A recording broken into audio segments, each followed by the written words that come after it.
And with more girls playing football than ever before, you launched the action plan today. And the hope is, I guess, to increase participation, particularly among teenage girls. Talk to me about the drop-off in participation at that age group. Yeah, I think we're getting girls playing, which is fantastic. But we look at the research and we see that there is, a drop-off around the teenage years. And that's across sports. It's a common problem that I know Sport Ireland are also working with, a lot of Her Moves initiatives. So we want to do our bit. We want to keep those girls playing. But by doing that, we will grow the game. We will create better environments, more female-friendly environments that will encourage more girls to the game. So that is our focus, but I feel that it'll have a bigger impact on general growth, although our focus is actually retaining rather than necessarily growing the game. What stops them from playing? I think a lot of things. I think, if I talk about teenagers particularly, we get to a stage where there's other sports. We know some will drop out of sport altogether. Is it because of the way that society maybe impacts them in terms of body image and what it is to be athletic and what it is maybe you have to look a certain way. We know, as I say, about periods. Girls are starting their periods. Is there toilet facilities for them? So if you come to a sport facility, is there some sanitary bins that they can go and train a sanitary product? And then there's the impact of exams as well. Is that the girls have exams and are seen to be often a little bit more academic. So again, this is why we want to give opportunities to play recreational football or football that maybe doesn't have the same level of commitment that being in competitive football has, because we want to find any way basically to try and keep those girls playing for as long as possible. There's an alarming statistic that only 11% of teenage girls meet the recommended daily physical activity levels. I mean, that's across all sports, I guess.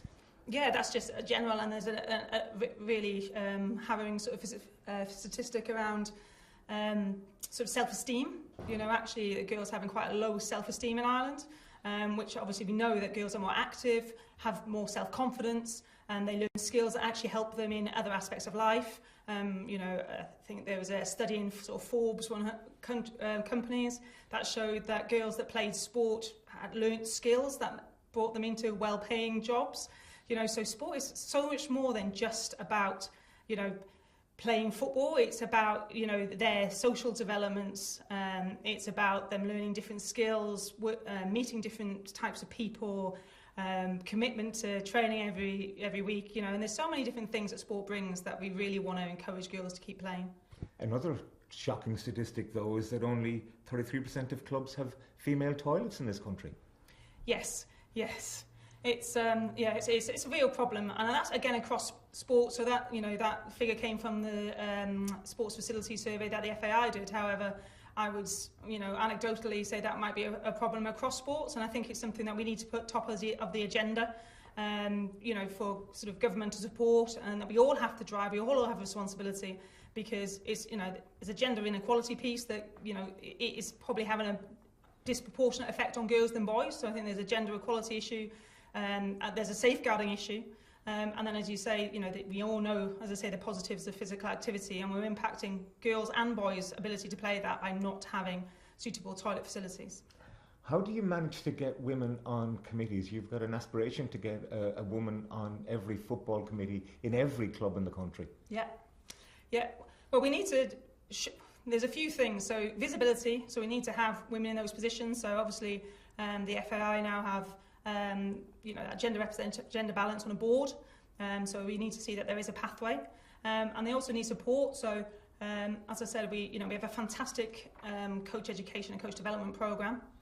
So we have coaches coming out with C licence, B licences, and then they're sort of just, let's say, left. They go off to their club, and some will continue and some won't. And we want to be able to provide that support so that more women stay in the game. Again, very much like the players, but stay in the game, and then support them to have the confidence and the skills and abilities to take on those committee positions. We're not asking for anybody to be given them, just because they're a woman. We're providing that support so that we have, a pipeline of talent that are capable and able to take on those positions as and when they become available. It's a 2-year action plan. That's a lot to try and get in 2 years. And you talk about measurables. How can you measure the success of this progress, of this programme? Yeah, I was trying to keep it small. When I started, I was like, we're going to get very distinct and nimble, but I think it's an ambitious action plan. And we have set sort of internal KPIs and figures, but I'm very cautious of sort of, not say broadcasting those, but I think sometimes we can get stuck on figures and saying, well, we did 50 programmes, that's great, we're amazing. And that's not the impact we want. The impact we want is when we see women on football committees. The impact we want when we see the statistics of girls, staying in the game and us having more girls playing football. So the actual things, the measurables that come out are actually the things that we want to see.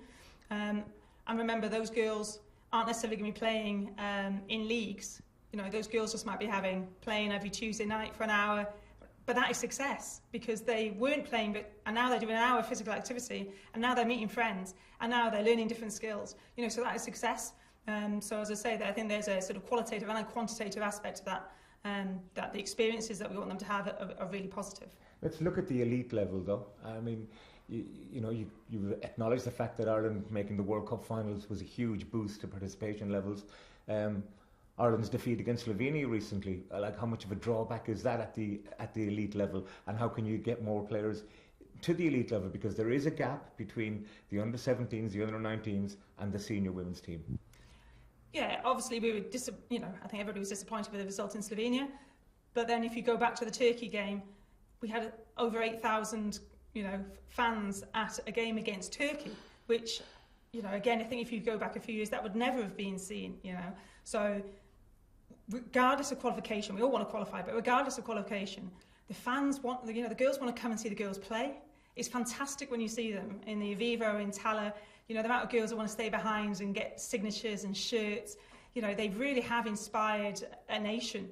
And whether or not I think we qualify, although as much obviously we want to, I think we'll continue to do that, because the girls love Katie McCabe, they love Risha Littlejohn, they love Denise O'Sullivan. Like, they've really captured their hearts, and it's really supporting with that.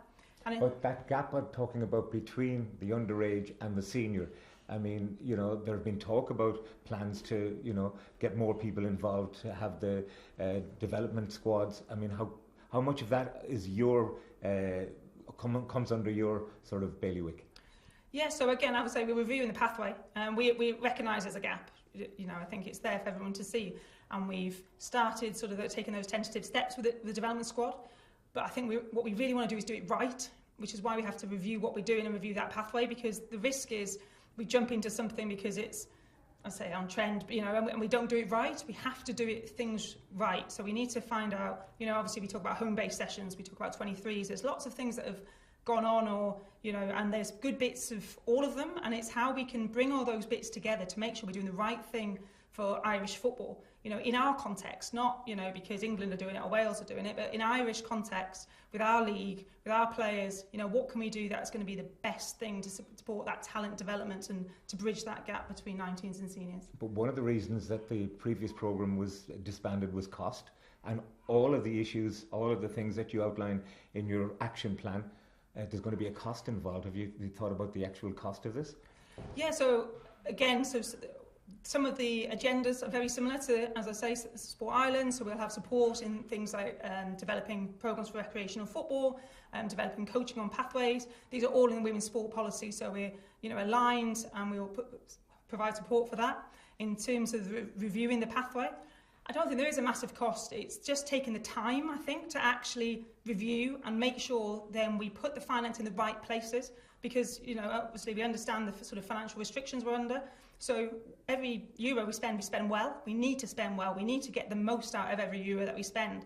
And doing that without having a review and having all the context and having all the data, I actually think it's probably irresponsible. So, it's all been costed. It's, human resource and financial resource, and I'm really excited to get going with it all. You talked